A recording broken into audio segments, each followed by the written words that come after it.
Happy Friday, North Texas. I'm Scott, and today is Friday, March 6th, and this is our 50th episode, guys. Thank you all for hanging in there with me as I continue to learn the podcasting ropes. Here's to 50 more.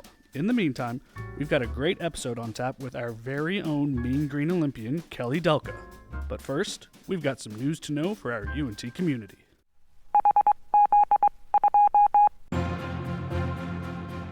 The Warm Feet, Warm Hearts sock drive for veterans is afoot. The drive brought in 2,582 pairs of socks last year and has a goal of 5,000 this year, which will be donated to the Michael E. DeBakey VA Medical Center in Houston. The socks are meant to provide warmth and comfort, and to show we care. Check the show notes for a list of locations where you can donate to the drive through March 31st. Nominations are open through March 10th for the UNT Alumni Association's inaugural 10 Under 10 Awards, a celebration of alumni who have graduated within the last 10 years and are already making an impact in their professions, organizations, and communities. Presented by the Alumni Association in partnership with the Gold Alumni Network, the awards recognize achievement, dedication, and commitment to excellence.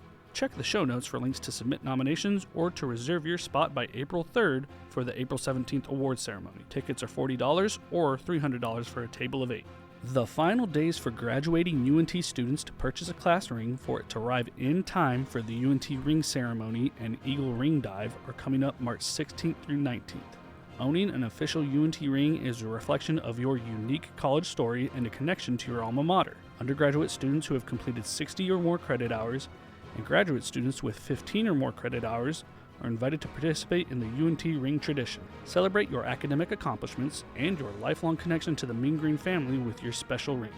Discounts are available for rings purchased in the bookstore on in-person sales days. See Jostens representatives for additional information and visit the link in the show notes to learn more. And now for some athletics news, let's check in with Zach Babb for the Mean Green Minute.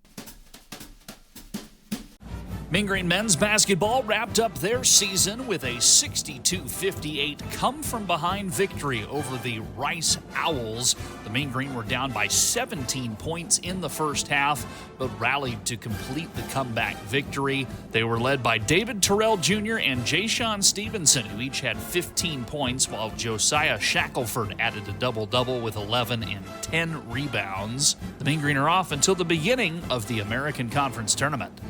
Women's basketball concluded their season with a 60-55 road loss to Wichita State. They complete their season with a 17-13 record and an 11-7 mark in conference play. They now await the start of the American Conference Tournament as well. Thanks for that update, Zach. Excited to cheer on the men's and women's teams in the conference championships next week. And speaking of cheering on the Mean Green, we had our very own Mean Green Olympian to cheer on in the Winter Olympics last month as alumna Kellie Delka competed in the skeleton, representing Puerto Rico. I was excited to get the opportunity to speak to Kellie this week about her experience in Cortina. She was a cheerleader and pole vaulter at UNT, but has represented Puerto Rico in the skeleton in the past 2 Winter Olympics, and had the honor of serving as flag bearer for the Puerto Rican delegation at the opening ceremonies. She called in from Puerto Rico to talk about her Olympic experience, her transition from pole vaulting to skeleton racing, and her favorite UNT memories. All right, so Kellie, first off, thank you so much for taking the time to join us for the podcast. Yeah, thank you for having me. So for starters, I'm just going to be real broad in general. How was your Olympic experience in Italy? It was amazing. Just the vibes and having fans and friends and family come out to watch everybody race was a completely different experience from Beijing when we didn't really have anything. So it was kind of, for me, it was like my first real Olympic experience, and it was pretty special. Yeah. How much family did you get to have out? Unfortunately, like, none of my immediate family was able to come out. I mean, it's just way too expensive to get out there. And like, I think a lot of people think athletes get free tickets, and we definitely do not. We still have to pay. But I did have my boyfriend come out, and he came out and supported me, and that was really great. Nice. Yeah. Great. And then one of the questions I was going to ask was, comparing this to your first Olympics, and I didn't even make the connection until just now that 4 years ago, COVID made the Olympics very different, right? So how did this compare? Did it kind of feel like your first Olympic experience? Did it feel like? Yeah, Beijing was it was very interesting. It was a very interesting games. I mean, you weren't really able to meet people, talk to people. Everybody was masked up, so you really didn't even recognize people really.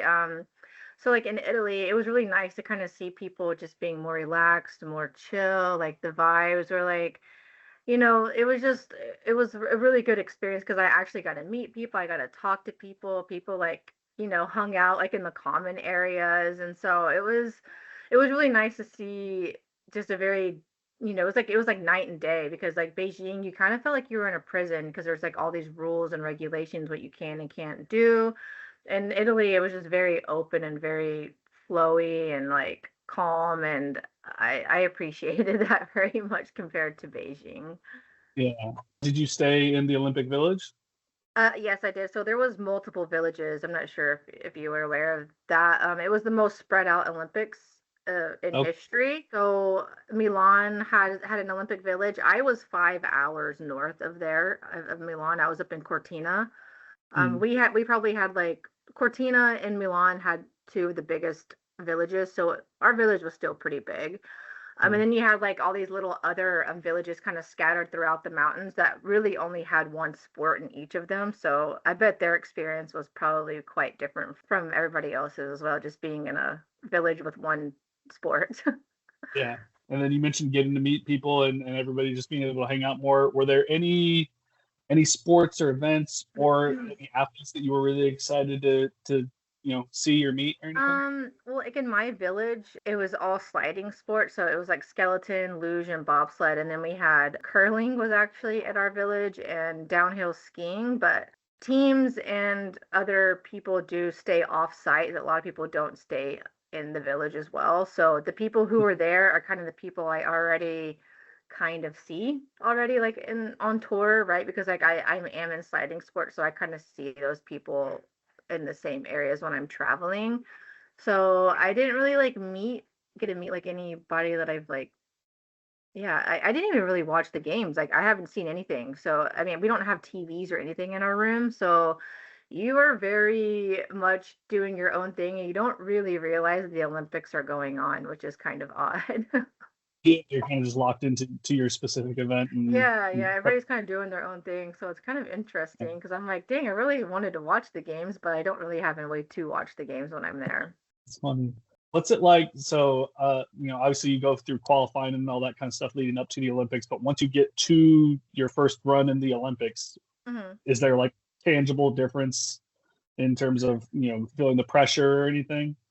No, not really. Not for me. I mean, definitely the crowd was much bigger and it was much more grand than I've had at any other sporting event, which was awesome. But that makes it for me, I feel more calm, right? It feels natural to have people there cheering you on. Like for me, like we went to Cortina in November to train on the track. So like it wasn't too foreign to us like being sliding there and like competing.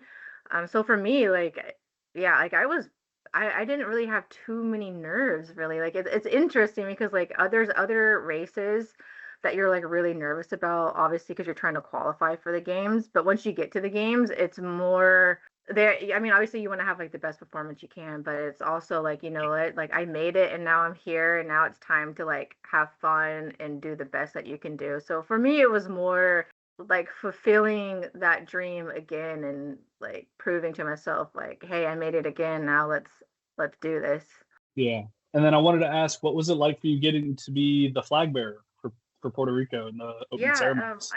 I gotta do. I was a flag bearer as well for 2022. So they had like in Beijing, they had like shared flag bearers. So it was like the girl and the guy both carried the same flag, which was kind of odd, but that's what they did in China. But I mean, being the only athlete for Puerto Rico, right? Like it was obviously going to go to me again. But I think it's special to be the flag bearer and to be representing Puerto Rico because Puerto Rico, being a Caribbean island, winter sports just really isn't a thing for them. And for Yeah. me to be able to represent them in a sport for me like means so much because I think, when kids are watching or really anybody, it's like, like I prove that, you can be in places that people like tell you that you're not supposed to be in, right? So it's like for me, it's like I want to create these dreams and these hopes for these kids. Like, oh wow, like I never thought about pursuing winter sports, but like here she is, she's doing it. Like maybe I can actually pursue that too, because you don't have to be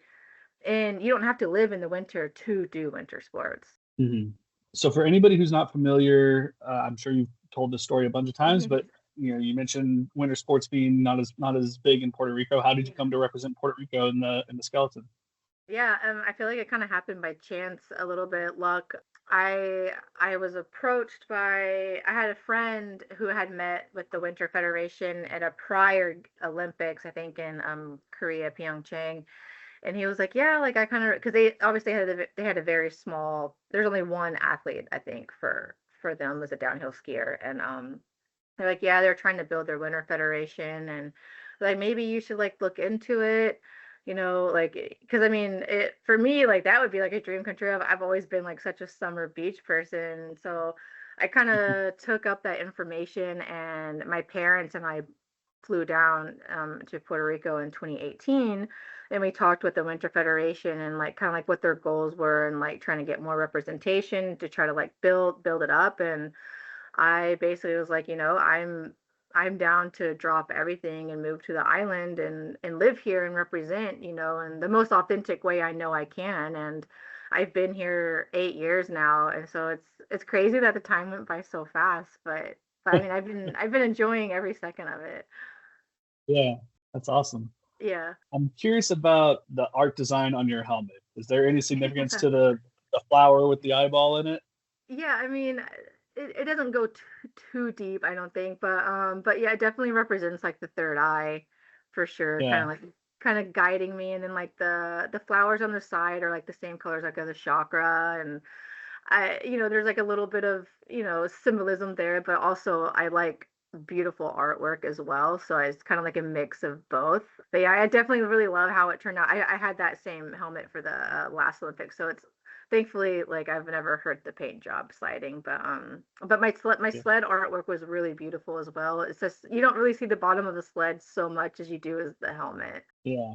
What's on? I haven't seen it. What's on the bottom of Oh your sled? yeah, on my also like on my at the bottom of my pod, it has like the same eye that you see like on my helmet, but like Mhm. inside the eye, it's looking at the Puerto Rico island from space, which is Oh, like really nice. which is really cool. And then it has like a really big like red hibiscus flower over it, since like that's the flower here. So it was like it was a really it matched. So it was like a really cool design to have for the games. It was quite beautiful. Yeah, that's cool. Yeah, All right, I want to backtrack a little bit now. I know you did cheer and pole vault at UNT. I did. Yeah. Before you tell me about what made you choose UNT when it was time to go to college. Gosh, I really like don't know. Like I went to school not too far from Denton. I went to a very small school in Collinsville, so maybe like 40 minutes north, kind of close to Gainesville. So I'm Yeah. I'm pretty I'm pretty local to the area. And I mean UNT seemed it was a big school, right? And it was a close school, and I honestly didn't really have any idea I was going to be doing sports in college. Obviously, I wanted to do sports, but being in a small school, you don't really get recruited to things like that. It's kind of hard. But yeah, like UNT just happened to be the first school, and I was accepted, and that's the school I chose. And I mean, I have no regrets. I absolutely love North Texas. I had an amazing time there. Yeah. How did you end up doing pole vault at UNT? Were there like tryouts or how'd that come about? Yeah, there was. So it was actually kind of a funny story. I remember it was kind of like in the very beginning, right before classes were starting and everybody's moving into their dorms and stuff. And I had already tried out for cheer at this point, and and me and my roommate, we both didn't make it, and we really felt like, and like it was crazy because like I had all of my skills and everything. So it might have Mm. just been maybe I was just young and maybe a little bit shy, but it was hard knowing that I did all of my skills, and then people who made it didn't have skills, but you never know what they're looking for a cheer team at the time. So we're Yeah. like, I guess we'll take our losses and like move on. But then I told my friend, I'm like, hey, I was like, you know what? They're having track tryouts. Would you like to go with me? And she's like, are you just going to try out for everything until you make something? And I was like, well, yeah, it was like, that could be the plan. I mean, like, why not try? And sure Yeah. enough, like I did. I showed up to the track walk-on tryouts, and basically what they are is like a combine, right? So you're just basically like testing. It's kind of like what you see like on NFL like combines, right? Like they're testing a bunch of different things, and they're kind of like scoring you based on that. And there was two other pole vaulters who were trying out with me, and these two other girls vaulted way higher than I did because I was somewhat kind of getting into the sport at the time, but I knew I had a lot of potential. Mm. So luckily for tryouts, I had, I performed really well, and they decided to pick me over these other two girls because they saw that, like, you know what, well, she's scoring really high and everything else. She has pretty good potential.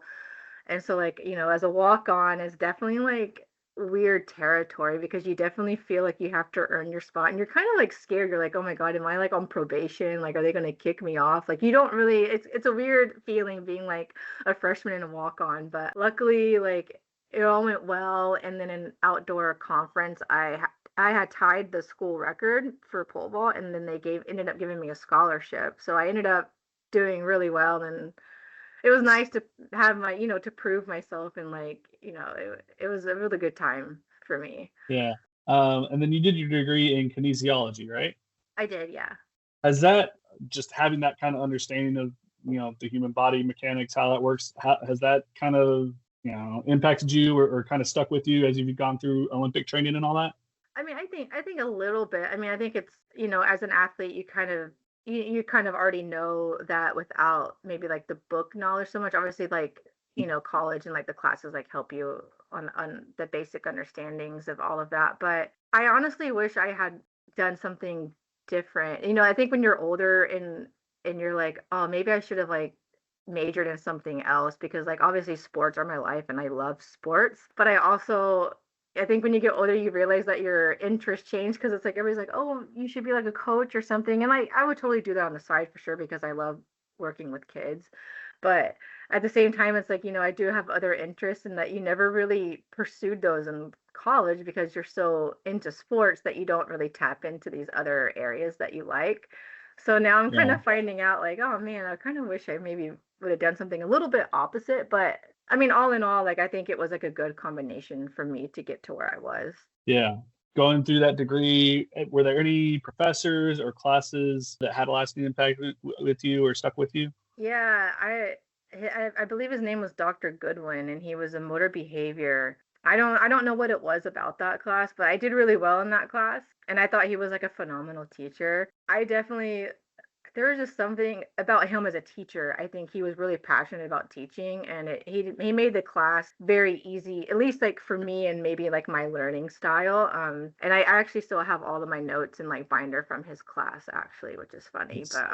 But yeah, like that was probably like one of the main ones that I really really enjoyed. And then what about outside the classroom? I imagine, earning the scholarship must have been a Mhm. really big moment for you. Any other standout memories from your time at UNT? I feel like the whole track team, they were like such good friends, and it was like a family for me.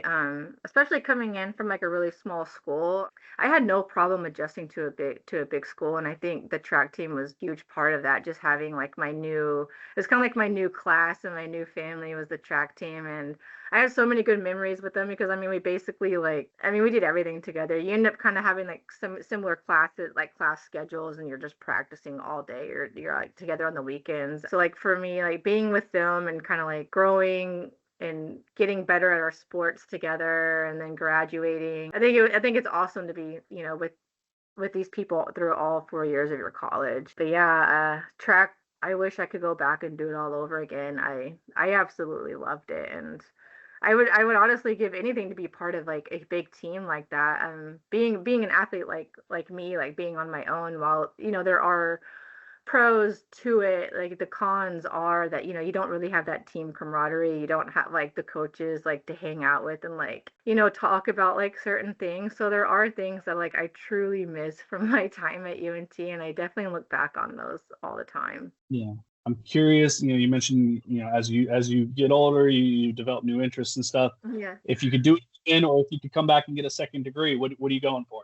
Oh gosh, I mean, probably I think it would probably be something to do with like fashion and design. Like I actually like to sew a lot, which is like, people kind of find that like they're like, but that came out of nowhere. But I've always been like a very crafty person.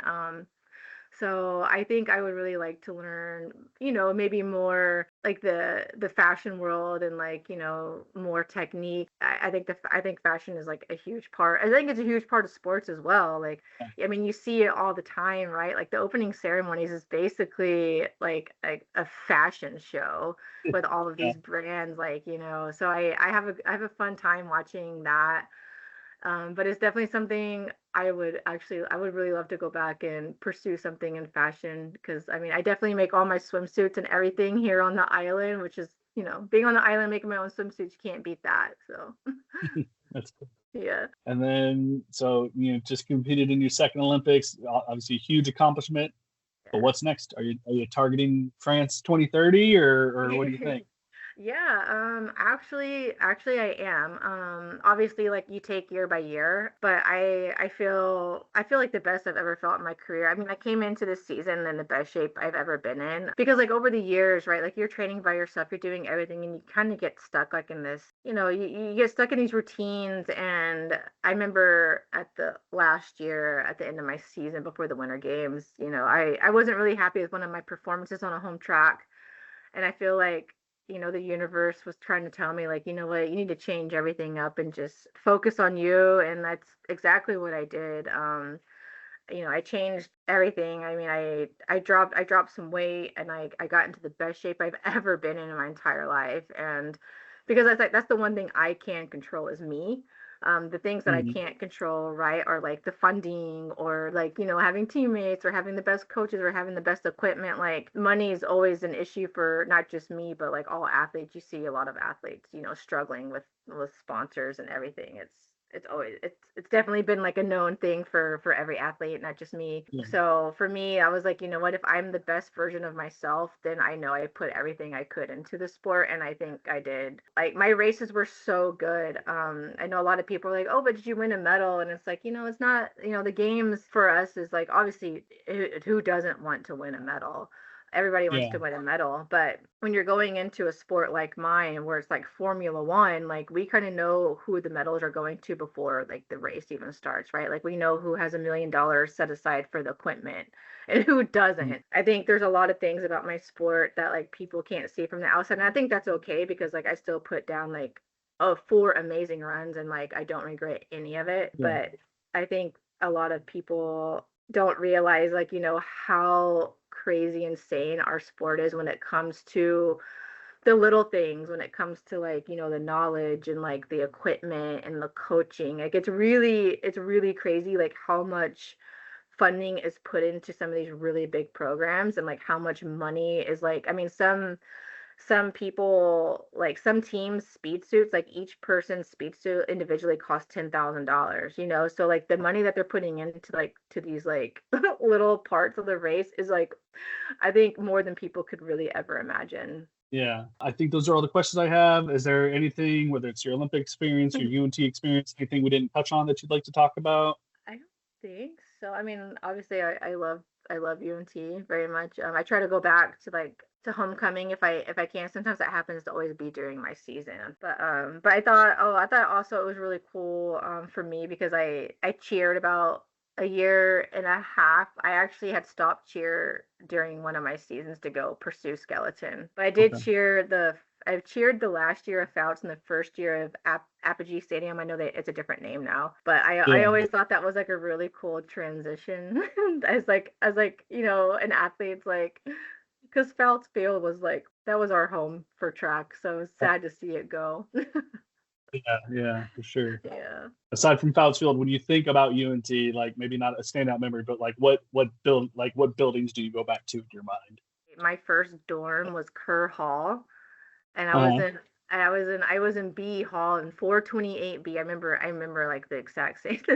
I remember I went to Home Depot or Lowe's or something and I got like some scrap like carpet so I wouldn't have to walk like on the old tile floor in there, and I was like, we're gonna make this place like the best dorm ever. And we did. Like it was honestly like I probably had more fun at Kerr Hall than I did like, when you move into apartments because like there's just so much craziness going on in a dorm room like your freshman year. So I think everybody should live on campus at least 1 year because I mean that's where everything happens. And I I definitely loved Kerr Hall. So All right. We like to end all our interviews kind of same way. Can we get a go Mean Green? yeah, go Mean Green. Big thanks again to Kellie for taking the time to talk with us. We always love getting to see the Mean Green represented on the international stage. Check the link in the show notes to follow Kellie on Instagram and keep up with her journey. And remember, we always want to hear from you guys. Let us know what you think about the show by emailing podcast@unt.edu or calling 940-565-4341. And help us grow by telling a friend about the show, sharing it on social media, or leaving us a 5-star rating and review wherever you listen. Until next time, we hope you have a happy Friday, North Texas, and go Mean Green.